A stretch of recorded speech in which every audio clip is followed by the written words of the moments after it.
You know, in the past I've had some killer designs. I had the magical cave number 2, which was amazing, the underground basement, and of course the base that cannot be raided. Incredibly cool videos, but unfortunately I haven't been doing base building videos because I felt like the community was a little bit stagnant and nothing new was to come from it. You see, the problem that I had with modern base builds is that everybody was using hired or half foundations.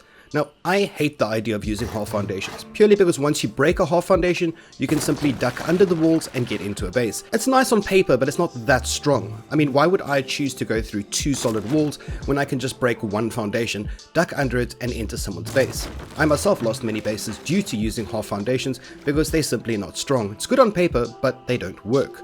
You see, raiders always take the path of least resistance. Now, if I look at this little 1x1, I can see that it's armored walls, armored roof. It's very strong, it has 2000 hit point walls, and it has a 250 hit point door. Why on earth would I go through a side wall when I can go through the door? A raider, by default, always takes the path of least resistance. So going through a wall is often not a very good idea. Most people enter through the doors. And this is what my new design has. It has very low foundations, and it encourages raiders to enter through the door. Little do they know though that the doors and the entrance part of the base is a lot stronger than the walls itself. It involves 3 very clever mechanisms. I call it the drop shot, the no-no box, and the funky roof. This new design that I have for you today is extremely simple. Any base builder, no matter how amateur you are, can build it. It's extremely strong, it's good for a solo, duo or trio, and you can build on from it. So you can use this design as your base design and add to it to make a mega compound. And a quick thank you to today's video sponsor, misterflak. That's right, I sponsored my own video. If you don't like memes and you just want to get straight to the build, skip to 420 baby, and you will miss out on the laughs. This is misterflak, and when misterflak is not out slaying zombies with his gorgeous wife, he's dreaming of owning his very own gold YouTube play button. But he didn't have 1 million subs, but he did have a plan. He was going to Google who the biggest sim queen in the world is. It turns out that it is something called a Nicolol. What the fuck is a Nicolol? Whatever you say, boomer. Okay, boomer. Nonetheless, misterflak didn't need the Nicolol. misterflak needed the millions of simps that follow her. If those millions of simps subscribe to the misterflak channel, he'll have his gold play button in no time. So the plan was simple. misterflak was going to recruit the services of his friend Hackerman. Hackerman is naturally gifted in the art of hacking. He's going to hack into the Nicolol mainframe using his weird nerd shit. Of course, the Nicolol mainframe is obviously protected via the simp squad, but Hackerman has the skills to bypass them. Hackerman. The core terminal is trying to shut us out of the grid. Hackerman is almost in. I could launch a cyber nuke, but it'll completely fry his system. I'm gonna have to go into hardcore hacking mode.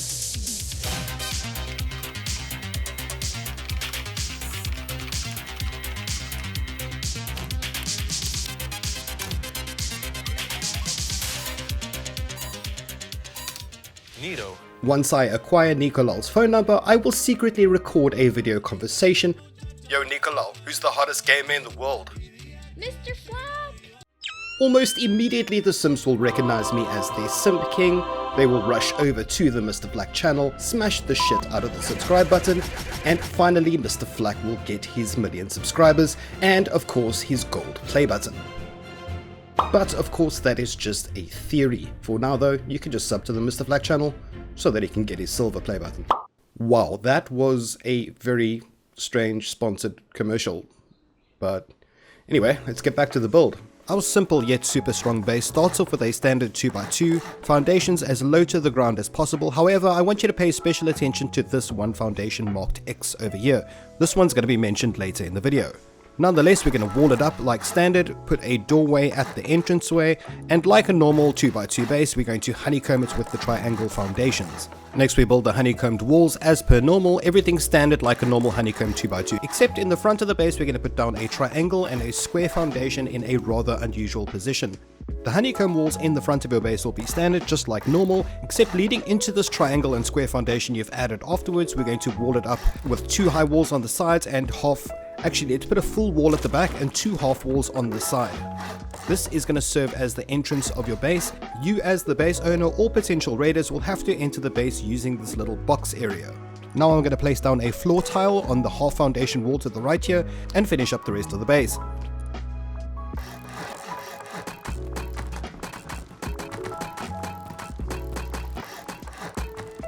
And what you're looking at now is a standard 2x2 with a rather unusual entrance. A standard 2x2 honeycombed right around top and sides, and then this strange entrance. So as mentioned, you as the base owner as well as potential raiders will need to enter using a roof tile. Now of course, you having privilege can place down roof tiles, as well as raiders can also place down roof tiles without building privilege. That is a natural mechanism of the game. And this is where the drop shot magic happens. I'm going to place down 4 shotgun traps over here. Be sure to place them as far back as possible, aiming at your doorways. Get some building privilege, stock them up with ammo, and you've got an instant kill mechanism. See, this roof tile over here forces a player to crouch down and drop into the pit. They can't run, they can't jump, they have to fall down in the pit. I've made a mock-up of this little drop shot mechanism and I'll explain to you exactly how it works. I'm going to wear a full Metal Gear set, going to make sure my health and my food is 100%, and I'm going to enter the drop shot pit.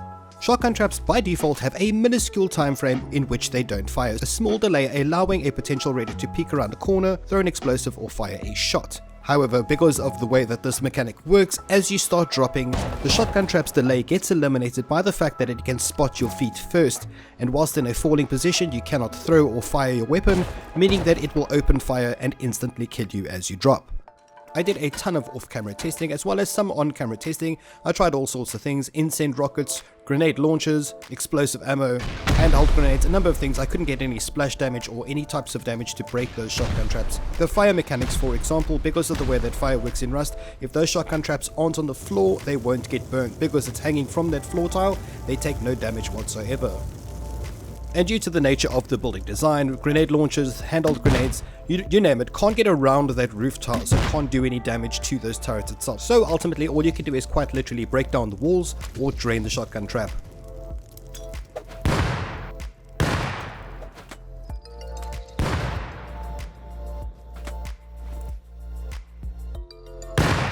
Regardless of what I threw at it, I could not get those shotgun traps to break. I did however notice that the foundations and the walls were taking a knock, so obviously I would highly recommend that you make the walls at least sheet metal and the floor tile definitely armored. It's only 13 high quality metal. I did however notice that some of the grenades that you throw by hand did get a little glitchy, so I would recommend maybe building one more square foundation out and putting the shotgun traps there. However, make sure it's close enough to activate when someone falls down there, but far away enough to withstand a rogue glitchy grenade. Okay, now that we got the drop shot in place, now let's work on mechanic number 2. I'm going to enter my base and it's going to happen right... Oh, let's turn this door around. And I'm going to place mechanic number 2 in this area over here. And that comes in the form of a level 3 workbench. Now they are quite expensive, so when you do get a level 3 workbench, make sure you place it like this. You see this tiny gap over here?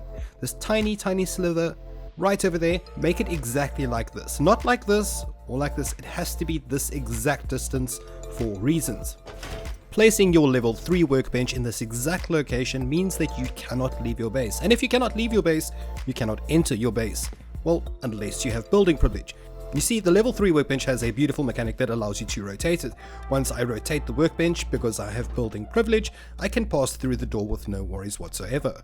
If somebody did bypass your drop shot trap and they break down 2 of your doors, they will get stuck just peering into your base. They won't be able to do anything. However, they can stand there and fire at your TC. However, I would highly recommend building a separate TC chamber so that they can't fire at it with explosive ammo or incense rounds.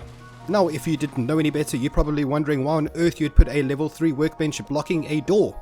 Well, the level 3 workbenches happen to be extremely strong. As strong as armored walls, actually.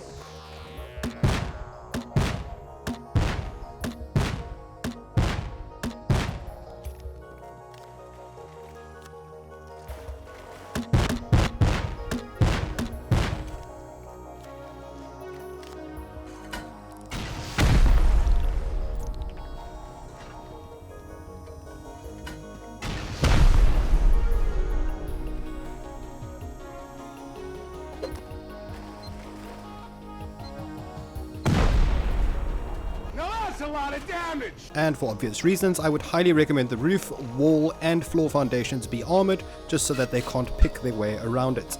And now I'm going to remove mechanic number 2 and I'm going to add mechanic number 3. The reason why I'm doing mechanic number 3 separately is because I highly feel like it's going to be patched very soon, because it is technically a glitch. Now you remember in the beginning of the video I emphasized there was one foundation that you have to remember. That foundation that I mentioned is actually this foundation over here. Now I'm going to remove all the pieces around that foundation that make it flat, and I'm going to place a half foundation over here. I'm going to fill in the gaps with half walls and obviously fill in the roof. I'm just going to make it stone for now so you can see exactly how it's supposed to look before you start implementing the funky roof.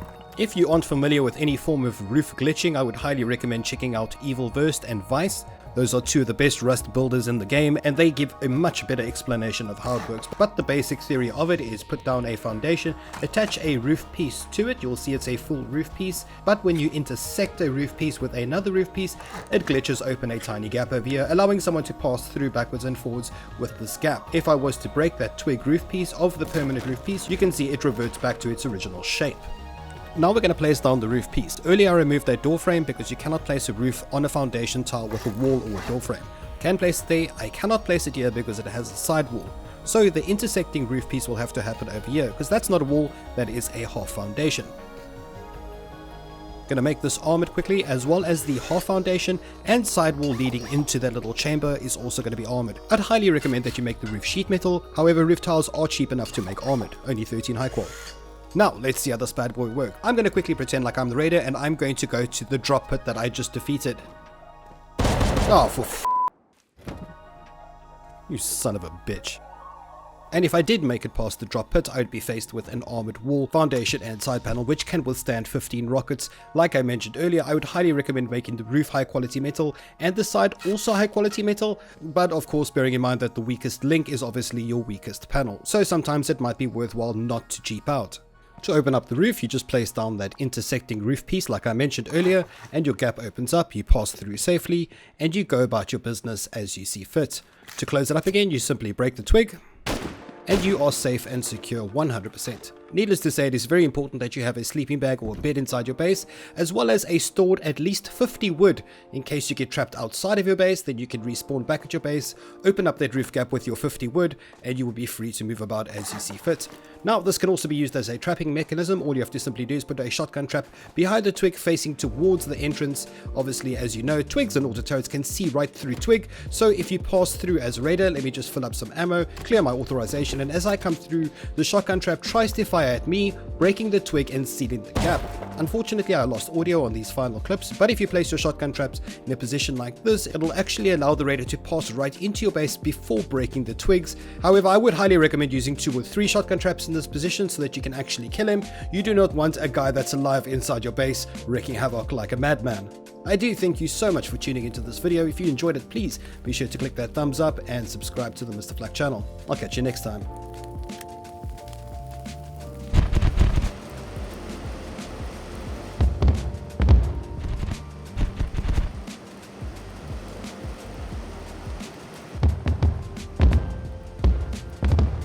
Wow, do you see that? I actually wrote my name in fireworks.